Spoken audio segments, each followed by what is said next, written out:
Hello and welcome everyone. I want to invite you to today's webinar.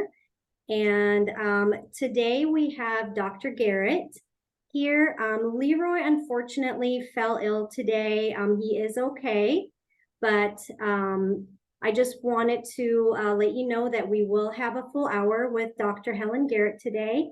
And before we get started, I would like to actually go over our ACRO events where you can go and watch the recordings. So this webinar is recorded, and so was the last one, but I wanted to show you how to access the recorded webinars. And here we go. So if you go to the ACRO website, if you click the events and training tab, go all the way to, here we go, to, come on. Go all the way to training and then select, it's not doing it for me. Select webinars, and there you can go ahead and click upcoming webinars where you can see which webinars are happening in the future. And then you can also look at the entire history of webinars that we have, and you can watch the recordings. And without any further ado, I would like to hand this off to Helen. Thank you, Helen. Yeah, thank you. So colleagues, thank you so much. So we can stop sharing. There we go. Thank you so much for being here today. And we do wish our friend LeRoy Rooker well. He just has a bad flu bug, and so we decided that we would go ahead with our conversation today. And because I think I can do a pretty good job of answering your questions as we move along through the webinar. So what we're going to do today is, this is Ask the FERPA Professor. So you are going to use the chat, if you'd be so kind, to put in your question, and I will be just going into the chat and pulling up the questions and answering there. The other beauty of that is sometimes you ask a question and I don't quite understand it, and I might tease it out with you a little bit more, and you may have to answer in the chat. But also what we did with the webinar that we had in summer, we had about 143 people attending, it was fabulous, is there were a number of folks that I suggested that they write to me after. I'll put, I think this is going to show up for people, Belma. You are welcome to write to me anytime that you have a FERPA question, but certainly after today, to go ahead and write to me. And if I can't answer it, I will reach out to LeRoy and get an answer and then send it back to you. And I did that with about 7 folks last time. So great, I see a question already. So thank you so much for being here. If you have any technical questions, definitely throw that into the chat, and Belma will watch for those. But otherwise, I'm just going to jump right in. And what I'm going to do is I will summarize or read the question. I may sometimes have to ask for a little back and forth in terms of what you mean if I have a question about it. And again, if it needs further responding, I'll do that after. We do know from last time that we had more questions than we could answer during the time we had together, because we'll stop at about 5 minutes to the hour. But don't despair. You can write to me at helenbg@uw.edu anytime. So I'm Helen Garrett. I'm the University Registrar at the University of Washington in Seattle, Washington. I love FERPA and enjoy answering questions. So with that, I think we'll just go ahead and jump right in. So the first question comes from Campus Police.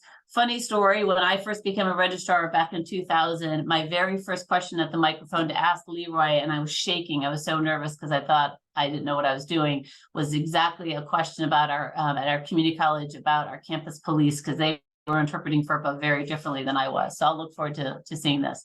So caller states that they're the parent of a student on campus and has not heard from them in a day, week, or month. Can you contact her and tell her to call home?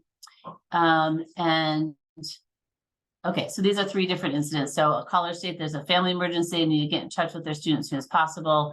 A student's involved in an accident on campus and the caller is asking what happened and can I get a copy of the report? Whoa, student has a medical or psychological issue. They've been in a vehicle. So I'm going to try to summarize as best as I can the initial response to this. So the first thing that you're going to do if you're on the other end of an email or a phone call or a contact from anyone is to determine, based on your best judgment as a school official at your institution, do you consider this a health and safety emergency, meaning that the student or others are in imminent danger if you don't comply with providing information that's needed. So, such as the question here is a family emergency, you need to get in touch with the student as soon as possible. There's been a car accident, what it might be. The changes to FERPA in 2009 made it so that you as a school official can use your best judgment to decide if you're going to provide educational records, which are those that are directly related to a student and maintained by your institution, to a non-school official, so someone on the outside. If you do that because you're determining that it's to remediate health and safety emergency, health worker, if a student is suicidal and you need the police to go and do a check on them, whatever it might be, you can release that under FERPA, but there's a recordation requirement that you follow up by going into the student's record, whatever system you use, and say, educational records shared with a non-school official or a third party in light of a FERPA health and emergency circumstance. You don't have to put in the record what happened or who you shared it with. The reason you want to do this is if you're making the judgment to provide information to whoever the caller person is, because you think it's an immediate health and safety emergency, and without your information, parent contacted the student, has a car accident, and they're unconscious in the hospital, needs to get a hold of next of kin, you can make that judgment. The only person that can cry foul under FERPA is the student. And the reason why you have that recordation or recording requirement in the system is if 2 months later, the student wants to cry foul or that you released information you shouldn't have told their parents that this happened or whoever it might be, as long as you can defend that you did it under a health and safety emergency under FERPA, then you are going to be covered. But if you don't have that comment that is why you released it and what happened in general, then you're not going to be covered there. Let's say that I would say a caller states there's a family emergency and they need to get in touch with their student as soon as possible. So here's the next step in FERPA. So we all know, depending how long you've been doing this, that there is directory information that your institution is to define. And this has nothing to do with the lookup student directory. It's a term within the FERPA law that says these are the data points that we've determined can be released to a third party, non-school official, without the student's permission, unless they've gone in your own system and opted out, saying you can't even acknowledge that they attend. So in the circumstances, if a caller called and said there's a family emergency, the first thing I want you to do is to think that the glass is not only half empty, you're not even sure if it's water, it could be Sprite. And what do I mean by that? You don't want to just take the story that you're being told by email or over the phone in person, because you don't actually know that story is true. And and there are a lot of good stories. People have shown up with balloons to surprise and birthday cakes to surprise their friend, and it turns out it's the stalker ex-boyfriend. They've sent little kids to classroom. I can't find my mommy, and there's the person that the person doesn't want to see. I had a situation where a mom said that her daughter was 9 months pregnant and she didn't take her medication, and she had to find her to get the medication. We left always. We had the parent go to our public safety to log in. But when we went and found the student, she said, I haven't talked to that woman in 5 years. Don't let her know I'm here. So I want you, and depending on the size of your institution, if you're in a small community, sometimes it can just seem like, why would someone want to do bad? But a lot of people want to use the fact that students attend your institution as a way to find people. Usually it's for good, but sometimes it can be for bad. What you don't want to do is be that person that released information thinking you were being kind, and then the student comes back and said you had no right to do that. So you want to look them up in your student information system. If you're hearing my voice and you do not know how to tell if someone has opted out at our institution, you can do it in the portal every 24 hours. And I tell my own colleagues at the University of Washington, if you don't have the ability to see that someone has opted out of directory information, you can give out no directory information. So that's a really tricky one unless there's a health and safety emergency. So if you can go into your student information system, whatever it is, and make sure that they have or haven't opted out, that's your next decision point. So if I had someone calling to say there's a family emergency and they need to get a hold of them, I would first go in and look up the student to see if they've restricted directory information. I still would be a little curious why, if this is a family member, they don't have the student's cell phone or know how to get a hold of them themselves. So you want to be thinking along those lines. Your best bet is do not ever take someone coming to your campus to the classroom or to where the student is. Leave them there. The best thing is to have them log into your campus safety, or if you have a police force, so there's a record of them being there. And then you go and find the student and say, this person is trying to get a hold of you. Certainly, if you have a student life office, they may be ones if it's more extreme. The first one where someone has not been heard from in a day or week, a month, half the time the students just are too busy and don't want to call their parents. But that's where your student life offices can reach out to the student and try to find them. And if we're at the point where the student is actually missing, then that becomes the family's responsibility to go and file a missing persons report with the police office. But so what you want to do with this is you want to be caring and you want to represent your institution well, but you do have to make sure that you're not releasing information, especially if someone's opted out, because you have to say there's no information on that person. You can't even say they're a student, and you can't say they opted out. If they went in and said, I opt out of direct information, it's as if they don't go to your school. Okay, so I'm going to stop there, and then thank you for all those questions, Lynn. And if you want to follow up with me, again, I'll put my email address in here for those who might be joining. Feel free to write to me if I didn't give you enough information, or if you want to clarify anything I'm saying, but I'm going to keep going here. Okay, the next one, sorry, I got to scoot back up to the top here. The next one is, does a confidentiality hold prevent thesis and dissertations from being made publicly available? Generally, they do not seem to be treated the same as other student work. Some institutions have students sign or acknowledge a statement waiving FERPA rights specifically for the purpose of making the work publicly available. Is that necessary and recommended? What if the graduate student does not sign acknowledges a statement? Are thesis and dissertation be pulled into a FERPA confidentiality hold in the same manner? Okay.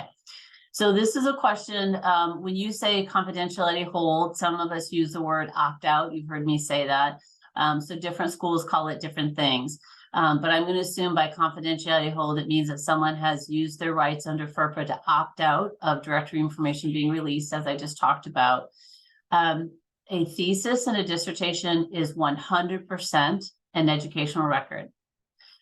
The word student record is actually not in the FERPA law, by the way. It's an educational record, so I've had to change my language on that.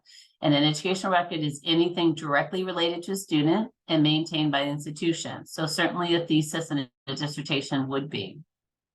In this circumstance, your best bet is to signal to anybody who would be producing a thesis or dissertation that your business practice is that you have to make them available in your library, whatever the process is. So you can, before a student even starts a program, say this particular educational record will be made public.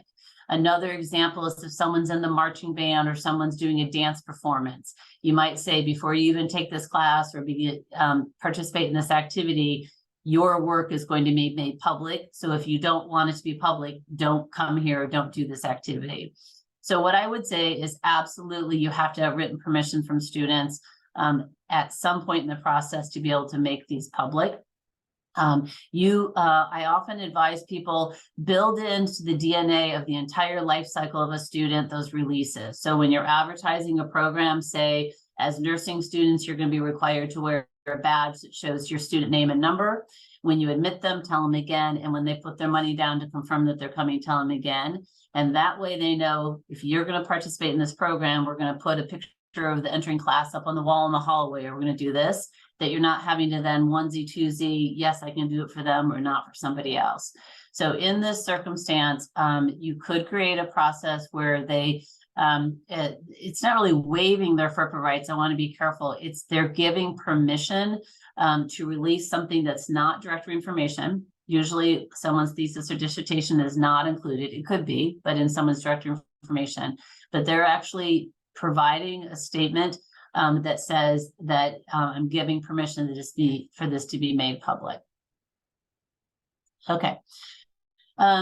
Next question. To my horror, I love that. My new school uses Google Docs for FERPA disclosure. I think this is completely insecure and needs to be in an ERP. And I think by ERP, you might mean like Lucian Banner or PeopleSoft or in a student information system, whether homegrown like we have, or one that you purchase. So here's what I would say about that. It all depends on what the data processing agreement, we call it, or the data sharing agreement, or the MOU, the memorandum of understanding that you and your institution have with a third-party software, whether or not we can put educational records into that tool. So whether it's Google Docs, or it is Microsoft, or it is Handshake that your career center is using, if you have, or the National Student Clearinghouse, if you have an arrangement, a data sharing agreement, a signed agreement, those entities actually can become school official of sorts, meaning they're doing work that you otherwise would do. And they are bound by the contract to not redisclose that information and not to share it. Now, you can't guarantee it, but you at least have a contract in place to do that. So what I would say about using Google Docs, certainly the risk of Google Docs is less. It's a closed system. The only way to get into that document is to authenticate using credentials known only to the person logging in.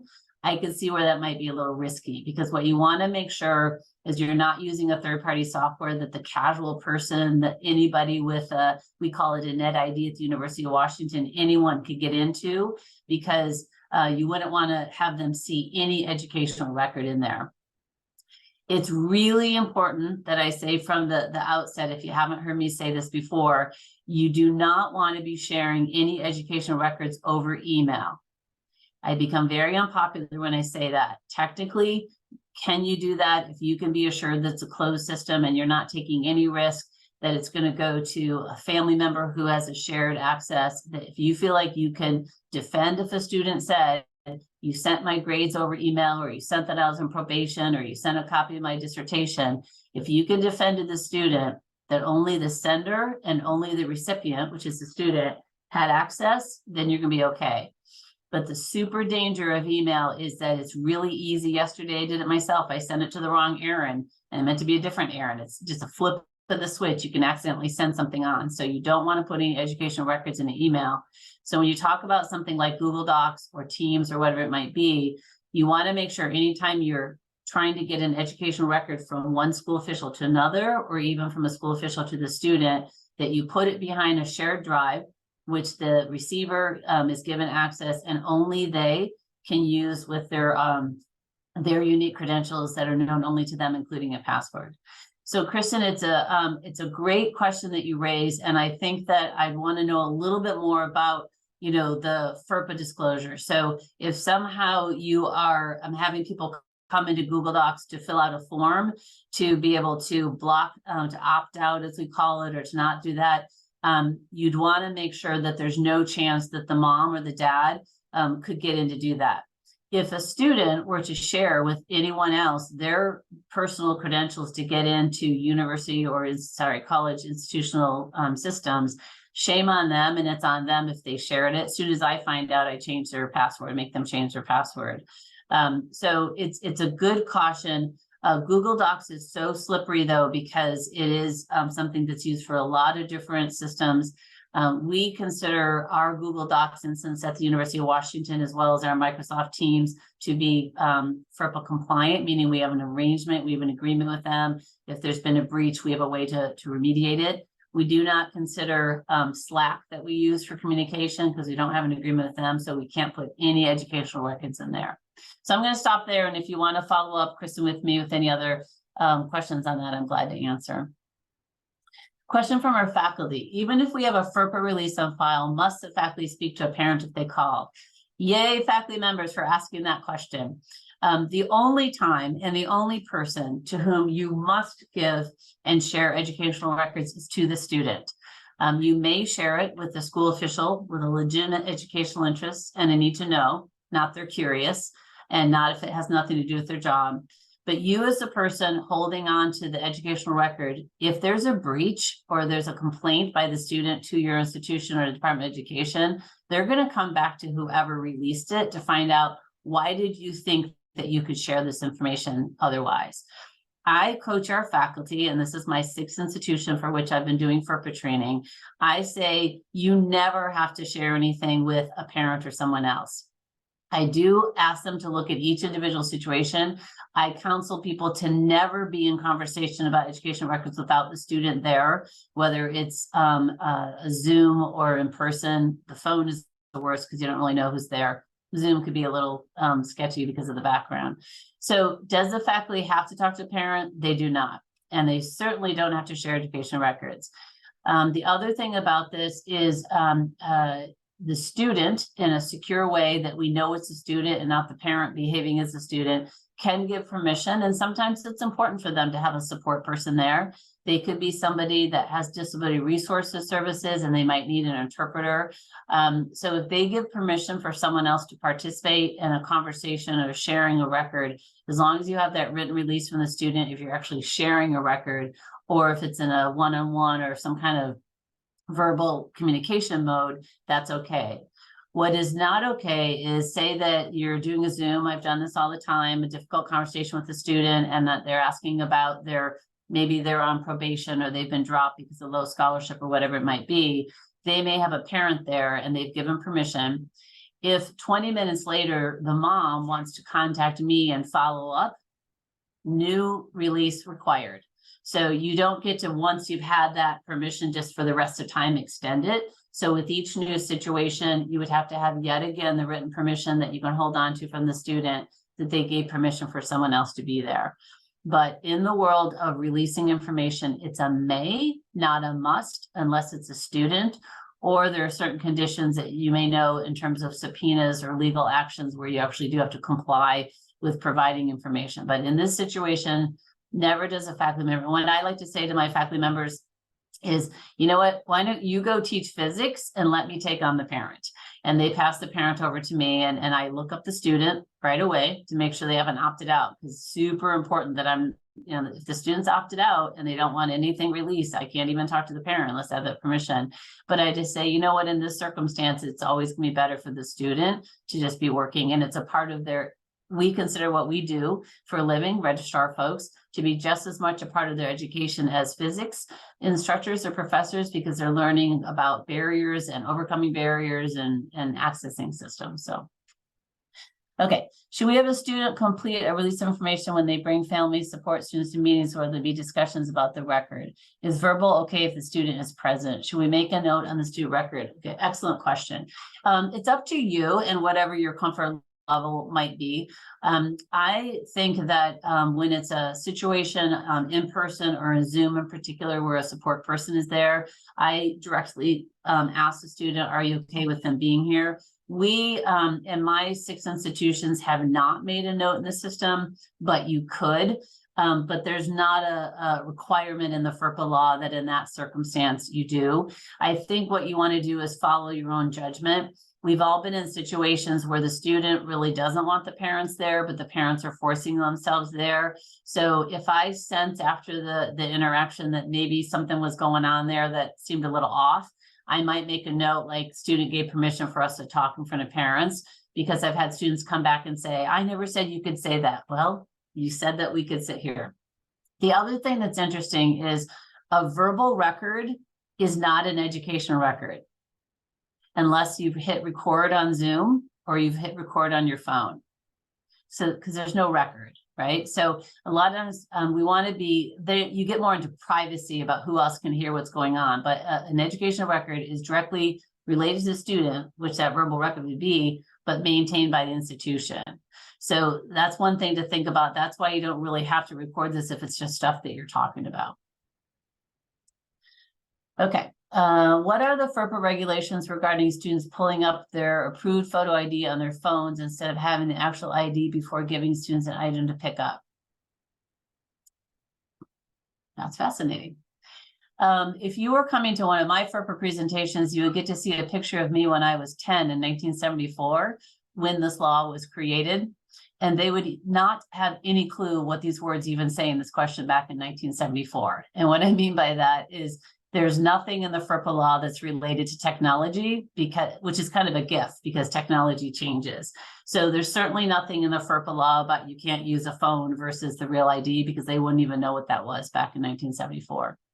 So what I would say about that is it's always best, and I appreciate you doing this, that you're making sure it's a student. Certainly if they have an opt-out, it is on you to make sure, look at a photo ID. I have them tell me a class they took in a particular quarter that nobody else would know, what grade they got. I asked for, deep information that the casual person wouldn't do. It's a best practice to ask for photo ID to make sure you're talking to the student. So I appreciate you doing that. I would say whether they're showing it to you on their phone or they're in person, you're the one. It's kind of like getting into a bar when you're under 21. You're the one on the line that if you didn't look carefully or didn't see that it wasn't them to your best of your ability. So this is really up to you. There's nothing about FERPA. There's not even anything about FERPA that you have to validate that the student. But what FERPA does say is that you want to make sure that you're taking every precaution, or that you're being careful to make sure that you know who you're releasing information to and why, and that you can stand by why you did it if you were questioned. And you're always welcome to make a note that you checked on a photo ID. But I don't know that this would be a problem about showing on the phone versus being in person, because it's all just you validating it. One of the things that really excited me about us, one of the only good things about the pandemic is giving us a familiarity with Zoom. Is in our office at the University of Washington, we're using this instead of having students, which horrified me, email pictures of their passport or their driver's license or their social security card. That just made my skin go green that was traveling around in emails. We now Zoom with them and do our best to check their record and feel confident that, Thelma, hi, I believe it's you and you're a student. And then they can show me the credential on Zoom. And then I make a note in my system that I saw the social security card and used that and made the change, because you should be destroying those after you get those anyway. So, okay, these are great questions. A significant proportion of our student population are early college students taking courses on our campus. Their advisors, non-university employees, are asking for access to our student systems to support their enrollment. I don't have a way to restrict their access to just their students, so I've been telling them I can't provide the access they're requesting. I'm getting pressure from above to make a way to make it happen. Can I? Excellent question. So many of us have, and there are different terms for this, whether it's early college or dual enrollment programs. Ours is called University of Washington in the high school. The best thing I would say in answer to this question is that you'd want to make sure you have a memorandum of understanding, which I'm sure you do, about what you can or cannot share with those who are involved in the educational experience of a student that really could be considered school officials, even if they don't work at your institution. So you should never have students who are taking classes at your institution, but still in high school, where you don't have that agreement in place, where you've identified not only between the high school and the college, but for the student and their family, what information will go back and forth. Everyone needs to know what the rules of engagement are in this circumstance. FERPA has a clause that says that you can share information from school official to school official if they intend to enroll or they have enrolled at an institution. So FERPA would say, without the student's permission, that you could allow the high school folks to have access to your system to be able to look up what they need to do without the student's permission. At Lane Community College, we had this exact circumstance because we used Aleutian Banner, and we would have no way to keep them if they were looking up, John Smith, their student in back then Aleutian or Banner, and the tools that we gave them. We couldn't stop them from going and looking up Joe Jones, right? So the purist in the world of FERPA would say, then that's not okay, because you're giving them access to records for people for whom they don't have access. The practical side of what we're trying to all do here is it's no different than on our campus right now today. If LeRoy would hear, he would say pure FERPA, advisors should only see and have access to the students they advise. Well, our system can't possibly do that. It can't. Students are switching advisors all the time. So what do? you have to train everybody on the high school side and everybody on the college side to say, our written agreement says that in order to facilitate your work, so we're not having to look people up for you and to make it easier to do your job, we are going to grant you access within our system to be able to look up your students' grades and schedules.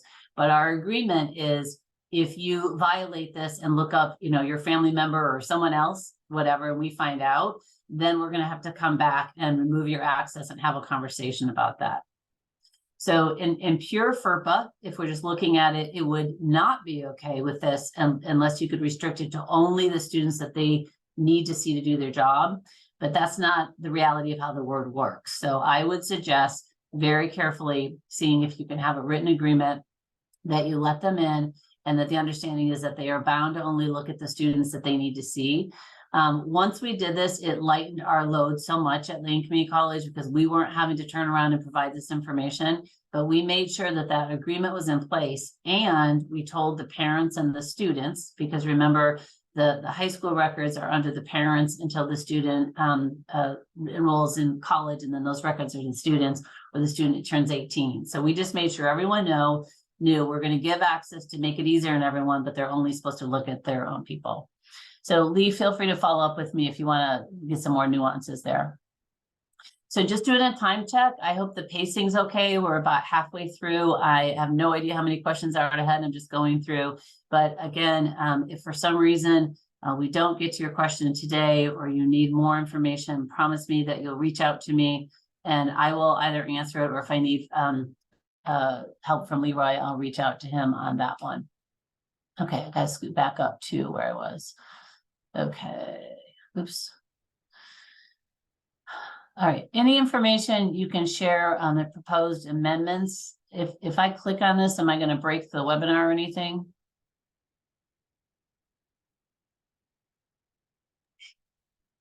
You should be fine. Okay. And hopefully I'm not going to break the webinar doing this as well. Are you seeing this Office of Information Regulatory Affairs? Yes, you're good. Yeah, I think I'm going to need some more information on this because I would have to take some time to read. I don't really know what it is I'm reading. So what I'm going to do is I'm going to stop sharing and safely come back here. To the person who asked that question, perhaps you'd be willing to email that to me so I can take some more time to take a look and see what it is. And also if it's something about proposed changes or anything coming up, that's really LeRoy's wheelhouse and he can probably answer that. But I don't know that just by glancing at this, I can see what it is. It looks like it's something about changing education records and something about complying with judicial order subpoena. So I haven't seen this, so I'm going to take a look at it, but I promise we'll get back to you. So sorry, Lisa, that I can't do that in the moment. Faculty doing research are asking for aggregate, non-identifiable data information, including grades and GPA for courses in a department. Is this okay to release? Excellent question. Again, another very squishy area. So what are the parts of FERPA that we want to think about? Are the faculty doing this research school officials? Doesn't matter if they're being paid by your institution. It's in this circumstance, do they have to have this information? Now it says non-identifiable data information with grades and GPAs. Do they have to have this to do their job? You might make an argument if they're being paid to be researchers for this, yes, but maybe not. What catches my eye in this situation is that they are saying that they're asking for non-identifiable data information, what's called non-PII, personally identifiable information. So if you feel confident that they actually are your faculty and you feel confident in giving this information, you could do this. What you want to be careful about is depending on your own reporting standards. At the University of Washington, we won't give any information that falls into a cell size of under 10. So if they wanted to have the grades and GPAs, and even though they weren't going to have the student's information, name and ID tied to it, if it was something that was under 10, we wouldn't provide it because you'd say it was for a graduate program. You could find out more about ethnicity, who they are. So you want to make sure that you're thinking about, is there any way in providing this, even if it's non-identifiable, could they figure out who the people are? You don't have to do this. You could. release it. Just make sure that when you're provisioning this information, even though it's non-identifiable information, so presumably not educational records, so it's identified to a student, please don't send it by email, put it in a shared drive, and make sure that only they are going and retrieving it, so you don't have a breach of some kind. Okay. Do you ask a question to verify who the caller is? Thank you, Elva. I loathe the telephone, and don't be shocked, colleagues, but one of the millions of things I did when we went in March 20, we were the first school in the whole nation to go online, the University of Washington is I got rid of phones in the office of the university registrar altogether. I was so challenged by trying to guess, is this a 50-year-old voice or 18-year-old voice, trying to prove that it really was, and playing those 20 questions, that we moved to only emails, but we also provide Zoom, that you can get on Zoom with us, give us your credential, and then we can have that conversation. But if you are an institution that still is giving educational records over the phone, which I really caution you to think about, you should have questions that only the student can answer. And here are some tips. If you happen to have a system, I know we have the solution banner. I don't know if people saw for Workday or the other tools do it. I don't have it because I have a cutting edge homegrown 1983 system here at the University of Washington. If you have a system that has the age of a student, that's a really good question to look at that, because right now, if you ask me how old my 29-year-old is, I'd have to think very carefully to rattle it off. You want to ask questions that the parents or someone who shouldn't be getting information wouldn't know the answer to. So again, what I like to do is pull up their educational history or the transcript and say, tell me about when's the last time you were enrolled, or what dates of enrollment, what classes did you take in the winter or whatever, were you here spring, tell me of a class you got and what grade you got. I try to ask questions that only the student would know, because if you ask for date of birth, if you ask for address, if you ask for name, there are a lot of people that know that can rattle that off. The other thing that may surprise you is it's absolutely against FERPA law and Internal Revenue Service requirements to in any way and ever use any or all of a Social Security number to identify a student. You cannot say, give me your last four of your Social Security number, or give me your Social Security number. Now, if you work in financial aid, you know that that is the only way the Department of Education authenticates that someone is a student, to be able to process Department of Education and federal financial aid. That's not someone from the outside using a Social Security number to identify a student. We're talking about, don't ever ask the student or someone else, because you are going to be supporting identity theft, because there are people that go into garbage bins and put back together ripped up, shredded documents trying to find Social Security numbers and a date of birth, because then you're well on your way to credit card or drug fraud. So please don't, and you're bound to not do this, ever ask for any or part of a Social Security number to identify who the student is. Use some other tools. I have an instructor that wants to join 2 sections of the online English comp class. He wants to combine both sections to the same Canvas course out of his convenience and have a larger pool of voices in the class. It is just a syllabus statement through to tell them they're joining 2 sections and contact the instructor with questions, or do they have to go further into Canvas and make sure the student can now interact between classes? This is a classic FERPA question, and one that I talk to LeRoy a lot. We don't want to be unfriendly, and we don't want FERPA to get in the way of pedagogy. So that's why in the 2009 updates, you can no longer be anonymous in a class. You can ask to have a moniker or put a fake name on Zoom, but you can't be anonymous anymore in the classroom, because it was getting in the way of teaching. I would say this is similar, but one of the things that catches me in your question is out of his convenience. If it is English 102, and there are 12 sections of the course, and the instructor wants to bring all sections of the same course in together in Canvas to provide for discussion and to maximize, if speakers are coming, then that's going to be okay. What wouldn't be okay is to grab a history class and combine it with another thing, or to take English, like we use something called SLNs, to have SLN 1, 2, 3, 4, join up with an entirely different English class. So it's sort of squishy. The best thing that you want to do is just make sure it doesn't really matter whether it's just the class or another class. you should never have a circumstance in Canvas or Moodle in any LMS system where a student can see another student's educational record. So they never should be able to see a grade, a graded assignment, a grade, or anything that is not that is considered educational record. I would say in this circumstance, you need to know what your university policy is. You want to check with the people running Canvas or your LMS on your campus, what they feel comfortable doing. You don't want to tank them, because we need our friends in UWID IT or NIT, sorry, to be our friends. You don't want to suddenly have a rush that they're having to do something extra to combine things together. But the spirit of it is, the reason why this question comes up all the time is we're told over and over that one student cannot know who's in another class. And so, but what is a class? So what LeRoy and I had kind of landed on together on this one is, in this circumstance, if it's one instance of English 102 and he's the prime instructor and he wants to pull together the sections to come into the environment, that's going to be okay. Again, if you have any questions about that, sometimes when I give answers, you like what I said, you're like, yay, Helen, thank you. And sometimes you're like, no, Helen, don't say that. Remember, this is just kind of FERPA basics, right? You get to decide in many cases for your institution whether you're going to do something or not. The only people you have to provision education records to are the student, or in response to a subpoena or a legal document like that. So you can decide for your institution. And again, both LeRoy and I can continue to help if you need some guidance on that.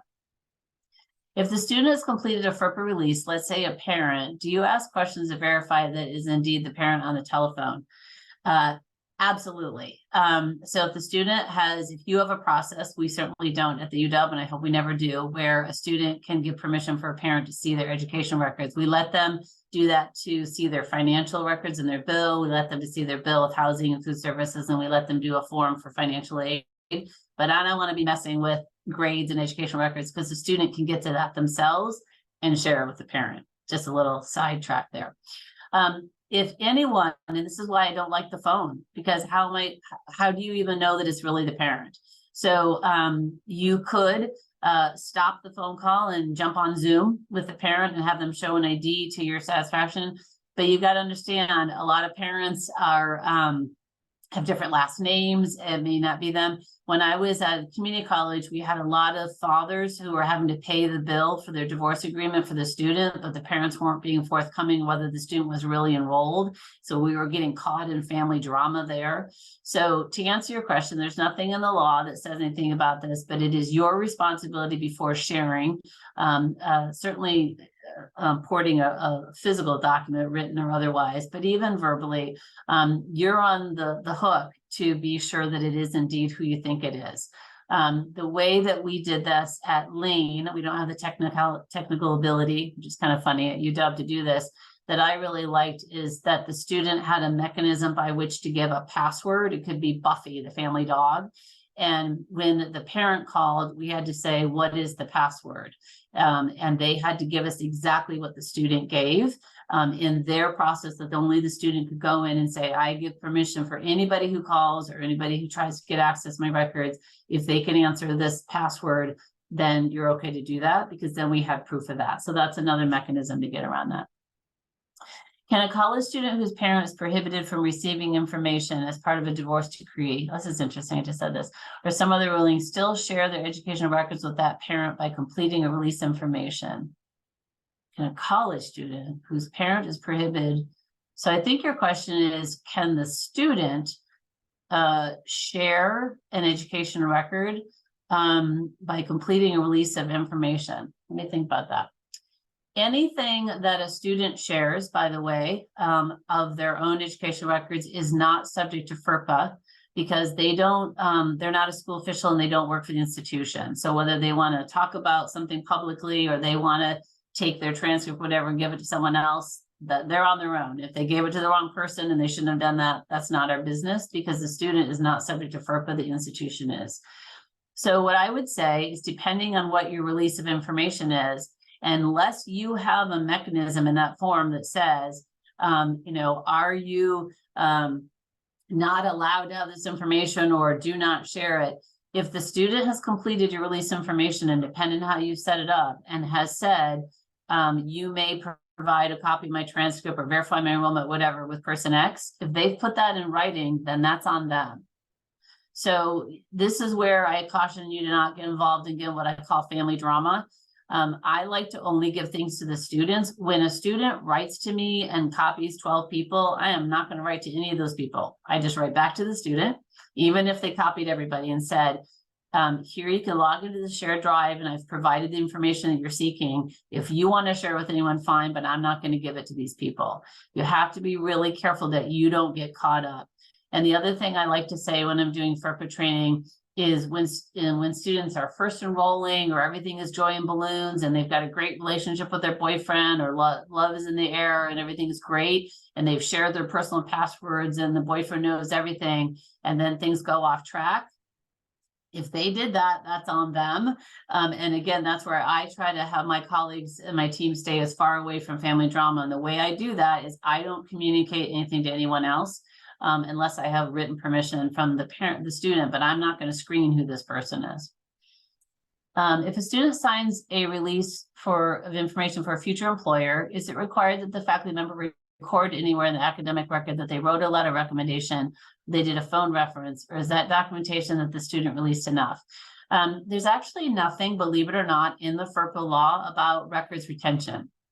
And isn't that wild? The only thing is if you do release information for health and safety, or if there's been an accidental release, you do have to record. But the law doesn't say anything about retaining records or how long you have to keep FERPA records. That's up to your own institution's record retention schedule. So I can't really answer that for your institution because it depends what your practice is about that. I do a lot of training of faculty and a lot of time I spend on recommendations. And here are some of the tips I give. One, hold on to the exact request that should be an email. Don't ever take a release for information over the phone or verbally or by text, by the way, because anything on your phone is subject to us seeing it. If the student wants information from a faculty member, or if they need a form filled out, they should send it to the faculty member on email. And I tell the faculty member, hold on to that at least until the student either graduates or 6 months later, so that you can prove later on that what the student asked you to send, you did. The second thing is, if the faculty member, either on a form or in a letter, releases educational record information, that would be something like their GPA or their grades or what courses they enrolled in, they're responsible for the fact that they have to prove they had permission to give that education records. I counsel them, don't do that. Have the student give the employer their own transcript and their information so you don't get yourself in trouble that you're giving education record. And then secondly, an observation that a faculty member makes, such as the student was always first to class, first to raise their hand, or they sat there with a hoodie and didn't participate, or they never did anything. If that's not a recorded record, that's just an observation, they can say whatever they want and put that in there. What I guide, and most of these are coming at them, they're just forms and they don't know. As a faculty member, you are responsible to, with your own judgment, do you think that you have permission to share whatever you're sharing with someone else? And I encourage you to hold on to that or make annotations. So if the student comes back and say you didn't, you can say, but yes, I do. I read an opinion piece regarding FERPA and transgender students, which asserted the idea that schools cannot deny chosen name changes or gender marker changes, even for former students, because it would disclose their transgender status to anyone who views their record. My school currently does not allow chosen name changes for former students, only legal changes. Do we need to? What a sacred and careful question. So I want to think about this. Let me just get very FERPA law-ese, okay? So FERPA is about educational records directly with the student maintained by the institution. Former students, it gets again squishy because when I was at a community college, you could always come back and come back and come back. There wasn't like a moment you graduated and then you became an alumni.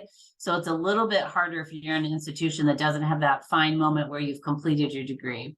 And the word alumni record does not show up in the law, but the spirit of it is this, that while a student is a student and you set that definition and it should be in your FERPA policy, and you have to make sure at least annually students understand what your FERPA policy is, how to opt out, and how you define a student. For as long as a student is defined as a student, then you could be making those changes. I would say that any record that's created after the student leaves your institution or graduate is considered an alumni record, and it's not subject to FERPA. So let me try to answer this as best as I can. I think this needs to be an individual institution decision, and it's probably less about FERPA and more about common decency and privacy and respecting your graduates or your former students. So you said my school does not allow chosen name changes for former students, only legal name changes. If that's your policy, there's nothing in FERPA that says that you have to go back and amend records that were their records when they were a student. It would be a kindness if you did provide for that for whatever reason that someone wants to change their name. But again, there's nothing that would force you to have to change what are already established education records in this circumstance. But you might have a conversation to think about your reputation, about donors and your goodwill with your alumni or former students. Like, why is it? Is it just that they didn't want to have the work to do that? What is the reason that they're not allowing them to go through a process to change that? So again, when you're talking about transgender students, that was certainly not anything that was talked about in 1974. So there's nothing in the law about this. The only thing is that education records still exist after forever, all the way to the student dies. And the only time that the students aren't subject to FERPA is when they've died. So you could do this, but this is probably more about your institution's decision about how you want to respond. So there's nothing that would prevent you from going in and however you do legal changes to change a name on a record that you already have. But FERPA, I think if LeRoy would say that FERPA is silent on this particular issue. So I'm watching the time, Belma. We're at 11:51, so I think we're good to do a few more questions here. If a student makes a formal request for their education record, are emails included? Goodness, yes. If so, is there a way to exclude them? No.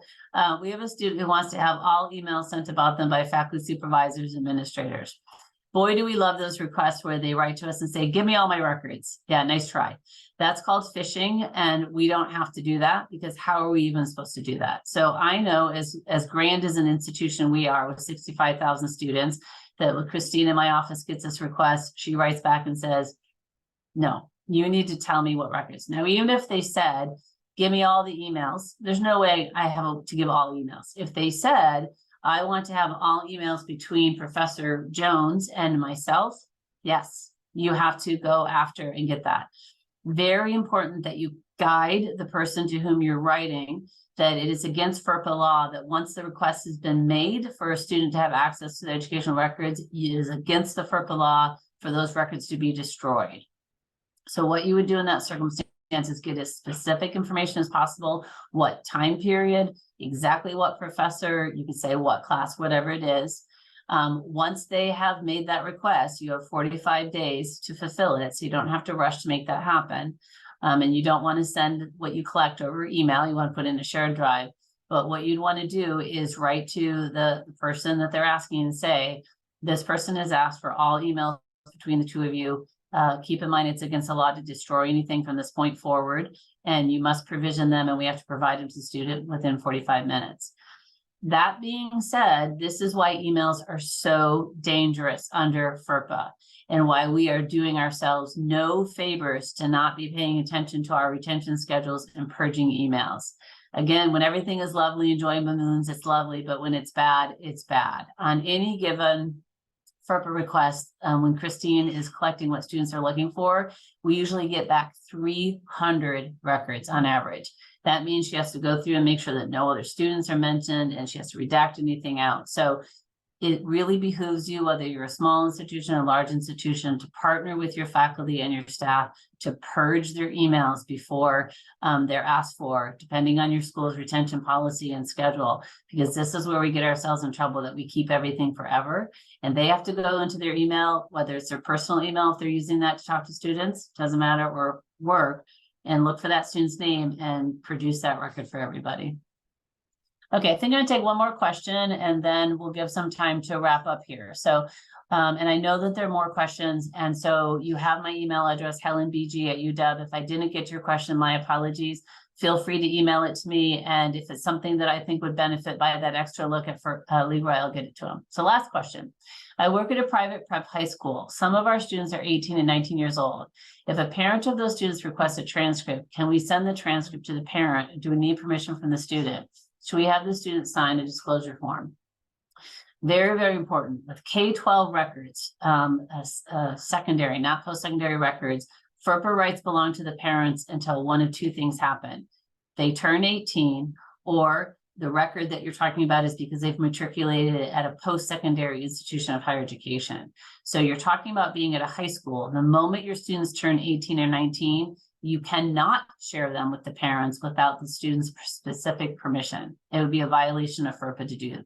If you want to get, if you want to do that, you must get a written release from that student, 18 or 19, to do that. And that's to protect you in case the student says you had no right to do that. Okay, it doesn't matter about who's paying taxes for someone or blah, blah, blah. As soon as they turn 18 and they're still in high school, all high school records now belong to the student. And the only way you can release them to someone else, except to a school official, is by written permission. If that student is over at a college and they're still in high school and they're 18 and they've matriculated at your high school, as we talked about early, all their college records belong to the student and not to the parent, even if they're 14 years old. The minute you matriculate an institution of higher education, records at the institution of higher education belong to the student, and you'd have to have permission or an agreement to share them back with the parents. Okay, I'm so sorry if I didn't get to your questions today, and thank you for acknowledging that I'm not LeRoy. I'm sorry, but hopefully I did him proud by being able to give answers to your questions. Do send your questions at helenbg@uw if you have any more. And Belma, thank you for hosting this. And I think we're back in January that you're going to talk about coming up next. Yes, thank you, Helen, very much. I'm just writing down in the chat how people can access the video recordings again. Where, you know, what link to click, and also one more time your email for folks to be able to access you. Thank you very much, everybody. I wish you a wonderful Wednesday. Until next time. Thanks for being here. We'll see you next time. Thanks, everybody. Take care. Thank you, Belma. Bye-bye. Thank you.